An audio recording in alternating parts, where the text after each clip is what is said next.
Welcome to YVC's Guided Placement. The purpose of this video is to introduce you to the placement process and make sure you're prepared to enter the correct information when required. The Guided Placement Assessment is not a test.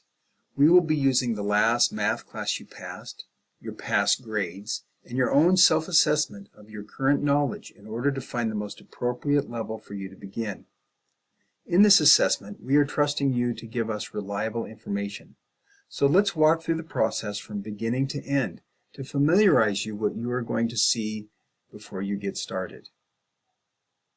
The placement office will send you instructions on all the steps to follow, including what you will need before starting that process.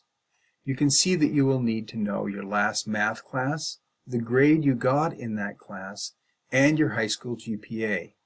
If you got your GED, you will simply enter that.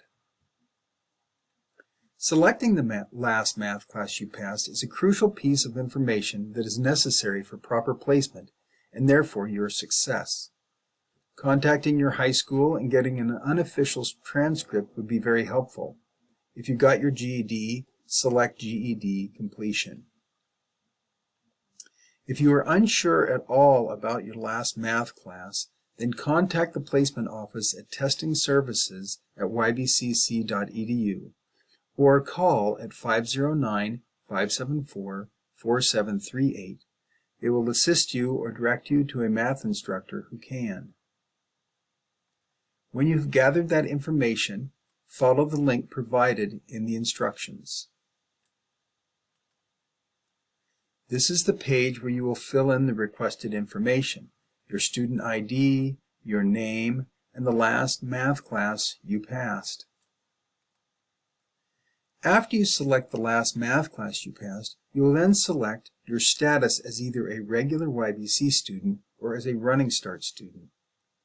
When you select Access Diagnostic, it will automatically open the Guided Assessment page. You will be directed to the assessment for the class that you indicated. Begin by selecting Start.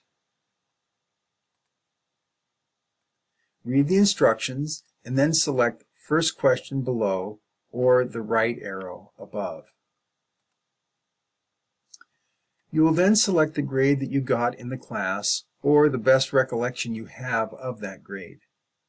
Again, we are depending on your honest answers to these questions in order to place you at the appropriate level, which can save you time and money and frustration. Click on the next question after you have made your selection.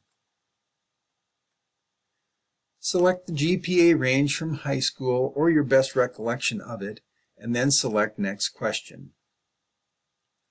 Now you will be given 12 problems. The solutions will be completed for you to see on every problem. This part of the assessment requires you to take some time to select what you think best describes your current knowledge for each of the 12 problems. You will be given the following choices for each problem. Do you think that you could have done that type of problem even without seeing the solution? Or is the solution all you needed to remember how to do it? Do you just need a brief lesson? Or do you need a full lesson and practice in order to do that type of problem? Make your choice and then select Next Question to proceed. We know this type of self-assessment is challenging. If you are fairly cautious, you may underrate yourself. If you're pretty confident, you may tend to overestimate your ability. It is good to be aware of that in yourself and do your best to give as accurate a self-assessment as possible. It is by far the best thing for you to be as honest as possible in this self-assessment.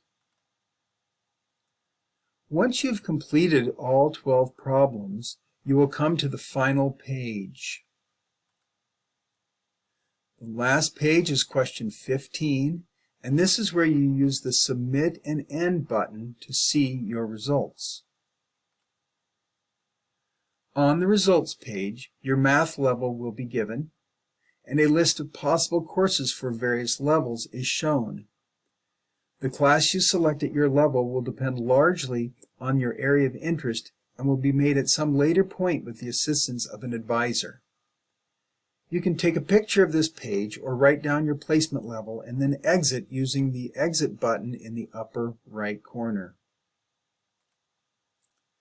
Now, referring back to the placement instructions that you received from the placement office, you are directed to email the testing center to notify them that you have completed the assessment.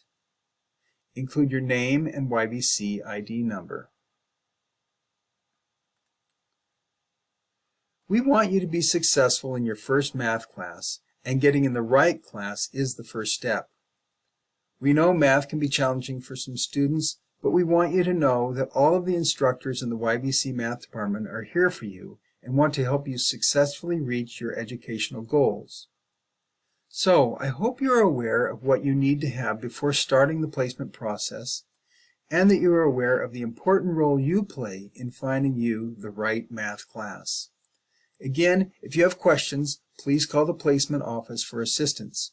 Remember, we're all in this together.